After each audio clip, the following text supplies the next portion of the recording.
Nanunundot nga sila. Ang tinataya nila, ganito, nag-Kimi Lunox kasi hindi naman pwede maglulita yan. Sobrang kukulangin sa damage yung Onic. I was thinking na Onic, magliliyomort sana sa dulo. Pero here we go, finally, lumabas na rin. Baka lang, yung baka lang. putiging yun, no? May May nag-over lang. Pero ewan natin, gaano ba talaga kapulido yun kung kunin man ang Hellcat.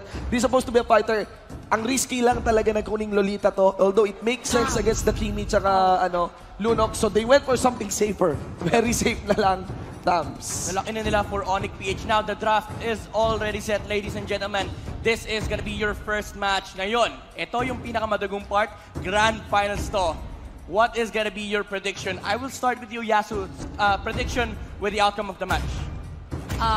Medyo mahirap mag-predict dito. Kasi, well, I will go for Sunsparks dito. Grabe yung inisip mo dun, Hindi, kasi hindi ko matansya in the draft. Pero if Sunsparks na ma-pull off nila yung Kimi and Lunox, kasi this hero for me, napaka-needy ng attention. So, I think pwede silang magsama habang nagro-rotate kasi I've seen Lunox and Kimi na magkasama lang. So kung mat-pull off nila yon, makakuha sila ng pick as well as objective, Sunsparks, magiging kanila tong game na to. Shinbu. Sunsparks hurt sa lahat. Lunox, Kimi, there's a natural user pang counter doon sa Estas kanina ng Necklace of Durance, which is the Kaja. I would vote for Sunsparks. Yeah, Doggy. I mean, sa akin, kasi pagka nag-pick ka ng Kimi, kailangan ma-secure yung Gusion. But they didn't secure the Gusion. So, naka-Gusion ng Onic. Which is pretty logic naman. Pagdating sa rank game, at least kailangan mo yun. Like, so, dito, Onic ako kasi drafting, I really like the draft ng Onic, like, to be honest. So, and by the way, pinig nila yung Kimi after the Gusion. Ako personally, I would believe on the Gusion of Wise. Idol na idol ko si Wise. Walang ka-bias. Idol na idol ko si Wise. So I would go for Onic. So Onic, Sunsparks, and Onic for Doggy. That is gonna be your panel prediction. Pero syempre, lalaroin pa rin ng mga players natin yan. And yan, ang ihahatid na kwento sa atin ng mga shoutcasters. Wolf and Battles, kamusta naman dyan? It's time for the main event! Mga kaibigan, Sunsparks versus Onic, game number 1 ng best of 5 natin. Kami, yung mga magiging unang shoutcasters nyo. My name is Wolf, kasama si Butters. We will be talking about this game number 1. In a very important fashion, sinabi nila ng ating mga panelists na may sariling kontra per team. Yes, nakuha nga yung Kimi and yung Lunox dito, pero may sagot naman. Yung tropa natin sa Onic PH. Actually, ito na, nakita natin ng Sunsparks, si Fuzaken, mag-auto lang Kaja Renzo sa off-lane na export JP on the Lunox, Raflesha, Ondis, Akai, at KLVJ. Kimi. Okay. Mukhang may teka lang, nawala yung sa Onic PH pero easy na tayo dyan. Nagkakaroon tayo ng mga onting invade dito. They're just cutting the waves. Yun lang talaga yung plano ng mga teams dito. Alam ng mga teams kung gaano ka-importante sa bawat isa ang kanilang mga ginagawang rotation. So what they do is, they try to break the rotation ng kalaban nila. In a very interesting manner, ginawa dito yung isang greedy na rotation mula sa Sunsparks. I like it a lot. 2-1-2, yung nangyari. Isa lang yung nasa gitna, which is the export. Tapos yung ibang mga cores dito ng Sunsparks nag-i-invade in other parts of the map. Ayaw nilang ma-pressure dito nung Grok Esme or nung Grok Estes plus Dagusion sa mid. So para medyo nag-dodge sila ng konti doon kaya Butters. And at the same time, looking at the crab, nakuha na dito ng Sunsparks yung dapat sa Onic PH. But right now, Onic PH aiming to go for that bottom crab na kinukuha na nila ngayon and wala na ata magiging sagot dyan yung team ng Sunsparks. KLVJ went for the Mage Killer emblem pa rin naman na alam natin na standard na picks na ngayon. But I think someone in the panel mentioned na kailangan early agad makuha yung objectives if you have this Mage Killer kasi mabilis nga siyang mag-fall off into the late game. So far, Sunsparks, alam natin na sila yung klase ng team na mag-group up at kukuha ng objectives after objectives and we can expect them to do such thing. Onic PH is gonna be up to them kung paano nila kukontrahin yung ganong playstyle ng Sunsparks. Okay, so right now, Yakno, they're still trying to get their level 4. Kung titignan natin yung XP economy for both teams dito, KLVJ and Wise is at level 5. May level 4 na din si Renjo, may level 4 na si JP. While yung iba sa side ng Onic, medyo nag-struggle kunin yung kanilang mga ultimates. 5 lang si Wise, halos lahat dito level 3, maliban kay Dilar, na pumasok na din sa level 4 rin. There's a little bit of XP advantage kasi sa na makukuha ng Sunsparks out of their initial rotation. At dahil dyan, may ticket pa sila papunta dito sa may turtle at makukuha ngayon nito ni Lunox from Sunsparks. Medyo may nakita sila. Pusa kayo jump in actually, pero nakatakas yung dalawang members ng Onic PH as they will get away. Okay. Raflisha, they're just trying to spot out. Ito yung maganda sa Sunsparks eh. Sinabi nito ni Doggy nung isang panel niya, magaling sila kumuha ng vision. Hindi sila takot na pumasok sa isang gubat o sa isang brush para sipatin lang kung sino man yung nandun. But right now, we are seeing a duel happen. There's a level 4 versus a level 5. There's a level 5 versus a level 5. And fire missiles will be thrown out. Sinusunog-sunog ng onte. Dilar siya ang talagang mapapaalis doon. That is the matchup between si X-Borg and si Tams. Always natatalo talaga si Tams. Just because of the pure damage nga naman na meron ang isang Export, pero yung top lane, napakabilis na push dito ng Sunsparks. Bottom, pinapressure dito ng Dilar. Already, walang Viraga armor dito. Ngayon, si Reggio kailangan ng tumakbo mula kay Dilar. As the Contract Inferno also burned out. Pero kailangan niya mag-ingat dahil nandito na nga si Wise. Ito na mga first blood. Mukhang ito na nga yata. Medyo survive, but there is gonna be the kill. Raflesha though. Nag-arrival naman pala. Dumating na dito pero wala pa siyang damage. So say that, napatay pa rin nila. Dito naman sa may batang kita, 3 versus 2 na at ligtas si KVJ. Not for long dahil tinamaan siya ng Guardian's Barrier. Now JP naman ang target ng Onic PH. At nakatatlo ang Onic sa clash na yon. Dikit na dikit ang laban. Ayaw magpalabang ng bawat isa. Onic PH dito. Getting the best out of that skirmish. Actually, dalawang skirmish yung nangyari.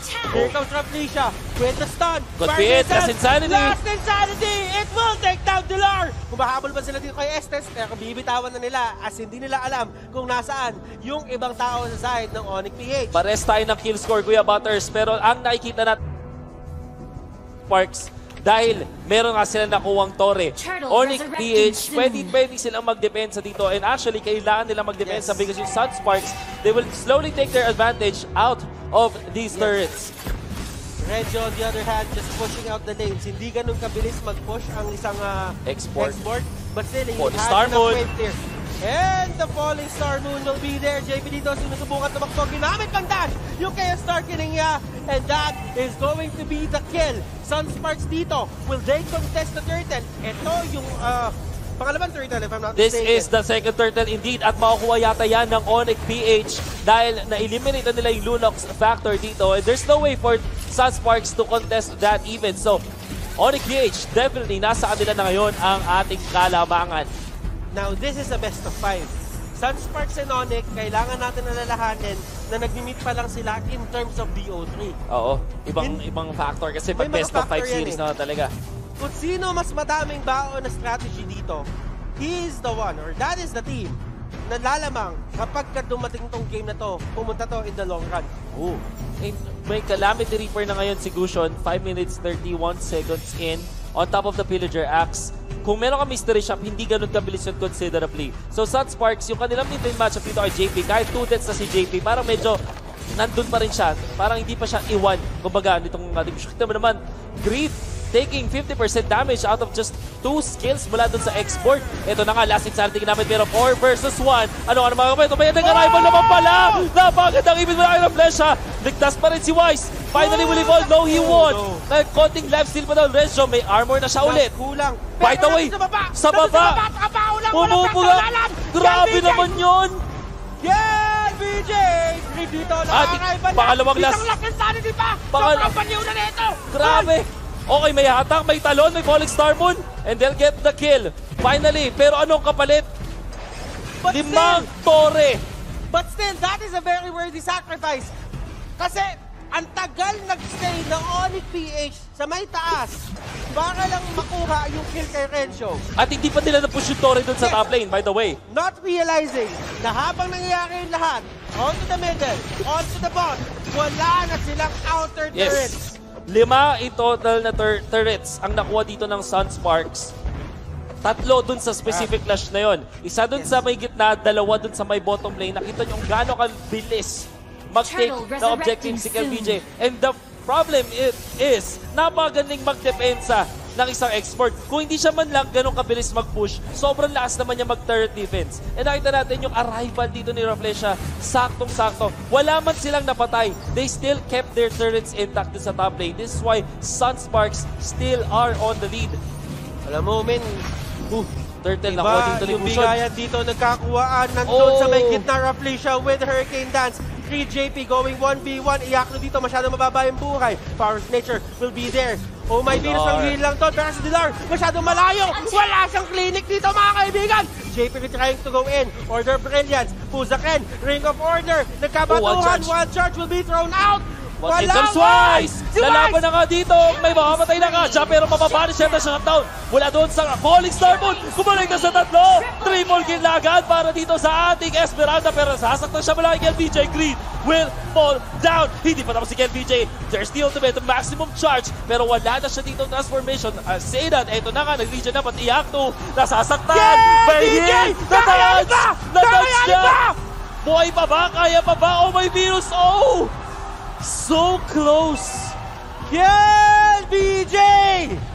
The Prodigy! And here comes Rafflesia na nag-arrival doon sa may gitna para mapagdepensa. Again, ginagamit ng Sunsparks yung kanilang mga arrival para makapagdepensa. They don't want to give anything to Onic PH. Holy Crystal, nakuha na ni Wise. So that means may extra damage na yung mga basic attacks niya dito. Last Insanity just to clear the wave.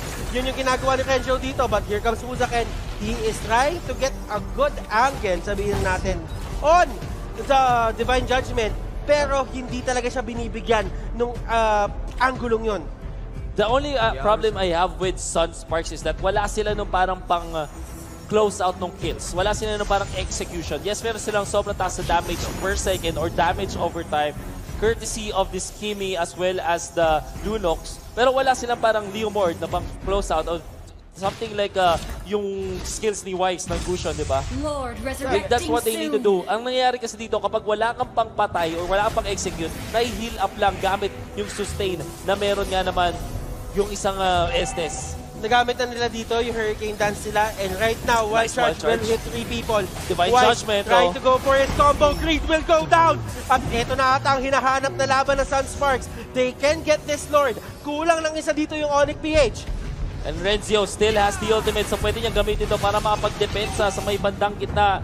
Well, he still is not committing it, pero nabubugol niya yung members dito ng Onic PH. Time and time again, ayokong paulit-ulit ang sinasabi, pero kita-kita nyo naman, ayaw magbigay ng Sunsparks ng Torre sa kalaban ng Onic PH. And look at the pressure na binibigay dito ni Renzio sa kalaban niya. Tatlong tao yung kasi-stick niya doon. He's gonna take this. Oh! The Lord will be taken. Sunsparks dito get their first important objective of the game. Sobrang intense sa ating laban, Butters. Both teams having their own priorities. Sunsparks, mas gusto nila dito yung mga Torre, yung mga Turtle, yung Lord. Onic PH, priority nila makakuha ng kills dito. Lamang sila ng kills, pero yung Sunsparks pa rin yung abante in terms of gold. Dahil mas lamang nga naman sila sa mga objectives. They know that they scale better kapag dating din ng late game. Hindi katulad ng isang Kimi na naka-mage killer, medyo talaga nag-fall off. Well, hindi medyo, nag-fall off talaga pagdating ng late game. But right now, on the top lane, talagang lahat ng lanes, kung papansinin mo dito, look at the map. Lahat ng lanes naka-push out papunta sa side ng Onic PH. And what Sunsparks wants to do right now is to get as much as possible. Mukhang hindi sila makakuha ng inhibitor there, courtesy of that. Just a glowing one para sa ating Kimi. Definitely more damage and more burn. More burn. Tama ka doon, Kuya Wolf. And the Lord will go down. That is still level 1. Hindi din ganun siguro kalaki si Iakto. Pero ang ganda naman ng Hurricane Dance doon. May damage siya rin mula kay LBJ. But in comes the Estes. Healing galing. At napatay na nila yung Lunox. Last Insanity kinapit na dito. Pero wala man pala damage. Pumutok na nga. Pero yung heal pa rin ni Estes. Sobrang taas. Hindi sila makakuha ng kill. LBJ pa yung mamamatay. Tatlo na. Make that 4. As Onic PH destroys Sunsparks. 4-0. Walang nakuha yung Sunsparks doon. That was a good Hurricane Dance na ginawa ni Rafflesia. Ang pinaka-problema, hindi kinaya ng damage output ni KLBJ na patayin mag-isa yung Esmeralda. Ang sinasabi kasi natin dito, mataas nga yung damage over time ng Sunsparks. Pag hinalapan mo sila, ang kate. Pero wala sila nung pang-patay. Wala silang pang-execute or eliminate. Because of that, yung healing galing dito ni Estes, sulit na sulit. Oy! This time though, magandang punish. There's the shutdown. Nagulat sila doon. And they are still following up the stun connects on Oh My Venus. Pero hindi natutuloy ang Sunsparks. Oh My Venus. Cursed Helmet is now available for Felicia, so any damage dito that is attributed sa Magic, tataas na. Yeah. And at the same time, kung meron kailangan na sabihin natin i-burn na buhay, makukuha din yan doon. Tama yung ginagawa ng Sunsparks dito. They're actually getting all of the buffs. The buffs. Exactly. Meron pang buff dito sa may taas. And they think that they really want to deny this against Onic. Gusion na walang buff ay sobrang lungkot. At speaking of the Gusion, where is he? Nakatakas naman. Gamit ang incandescence. Almost falling. But they are denying. Dinideny lang talaga nila. Yun yung yun yung pinaka hinahabol ng Sunsparks dito. Yung timing. Timing is everything for a Kimi lineup. Onic PH on the other hand, gusto lang talaga nila i-take down yung Kimi para dumating sa point na sobrang tagal natin, hindi sila makapag-push. Mananalo na sila doon from that point. So far, may depensa dun sa may top lane gamit yung export sa may bandang gitna mo. Kung may pinapwersa dito ang Onic PH. Greed is on the front line. Here comes Wise. Nagpakita. Greed. Hani lang dito. Iakno dun sa may bottom lane to kind of shove the lane up. Wala din gusto talaga mag-commit eh. Kung iisipin mo, takot din sila dito kasi both teams, once may matalunan yung Esmeralda, that is going to be good. Once na may mahuli si Busaken, maganda din yon. So, they really have to be careful and find an opening. Find that certain opening na pwede nila gamitin sa kalaban nila. Wise going in. Busaken dito, nag-dash in na. Pero nice dodge on the one charge, pero in comes the falling star. Pero may ult dito si Raflesia. Wala nga lang naipit doon. Actually, mamamatayan pa dito sa Sunsparks. In comes the arrival. Ito na si Raflesia, pero napatay na yung Lunok dito. Ito sa last insanity. It's gonna be a kill. Finally, the shutdown on the Gusion. Sasaktan na rin dito mga members ng Onic PH, pero lamang pa rin sa tao ang Sunsparks. There could still be pressure from Onic PH, especially because yung Thams nandito lang sa gitna. Arrival ginagamit, pero that's weird. Hindi niya na-target yung Torre. Kaya hindi naging invulnerable. That could have been time wasted for the side of Onic PH. But, ang nangyari, nagsayang ng spell dito. Yung team ng Sunsparks. Onic PH, they're looking very good. Hindi sila dito. Kumbaga, kontrolado nila yung game. You just have to look out for Busaken and Raflesia. Tatandaan natin na kapag ka-behind tong team na to, yun yung dalawang gumagawa. Regio with the last insanity, sumabog, walang tinamaan. And Busaken will just back out. Ginamit na rin ni Regio para makapag-mamba out mula sa kanyang mga kalaban. It's the Beast Killer, I think, mula dito sa ating Gusion. Finally, kinumplete na kanya yun. And you can really feel right now that Onic PH still sila na yung nakakalamang sa ating laban. Ramdam natin ngayon na sila na ngayon nasa advantage. Sila na yung nagko-control ng pace ng ating laro. Pero ito na yung second most important Lord. But there is gonna be the time's journey on to Greed. Pero may watch out sila naman yung tatlo dito. Where's the Falling Star mo? Hindi pa rin ginagamit. Brilliance as well as the last insanity ginamit na. Pero wala pa rin mamatay mula sa Onic PH. Tumalo na nga members dito ng Onic. Napatay nila yung export. Sinunod na rin yung Kaja. Dalawa na ang kanila napatumba. Wise, hinaabot si Raflesia. This could be the third one and it will be JP the bad spot. Nakita na ka dito na slow pa.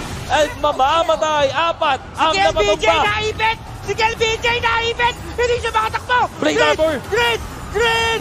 Tutupat si Green dito mga kaibigan. KLBJ binabakit pa rin si Iakno. Iakno dito umiiyak habang tumatakbo. Pero hinahabol pa rin niya. Pero doon sa may base! Doon sa may base! Onic PH! They'll secure game number 1. Matapos maghabol